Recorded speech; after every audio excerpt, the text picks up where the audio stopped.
Ok, cara nak tukar dia, first memang kena keluarkan coolant sikit. Kalau coolant tu elok lagi, ataupun baru tukar coolant, drain separuh macam ni. Ini pun coolant tu tak drain habis lagi. Dia kat atas ni pendek, skru saiz 10 dengan clip ni, clip ni. Tu nanti dah boleh bawa keluar. Ok, ni perbezaan dia, ni yang baru ya.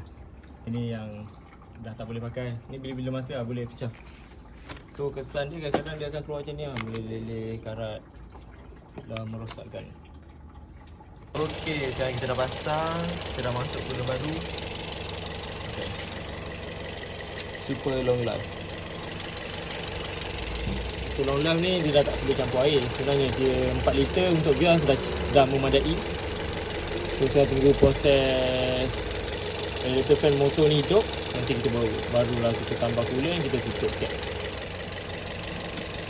Cap baru.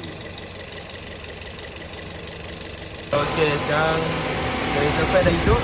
Bila kipas dah hidup, temperature dia turun. Coolant dia akan turun sekali. Radiator fan hidup, temperature turun, coolant pun turun sekali, kita tambah. Lepas tu boleh nak tutup.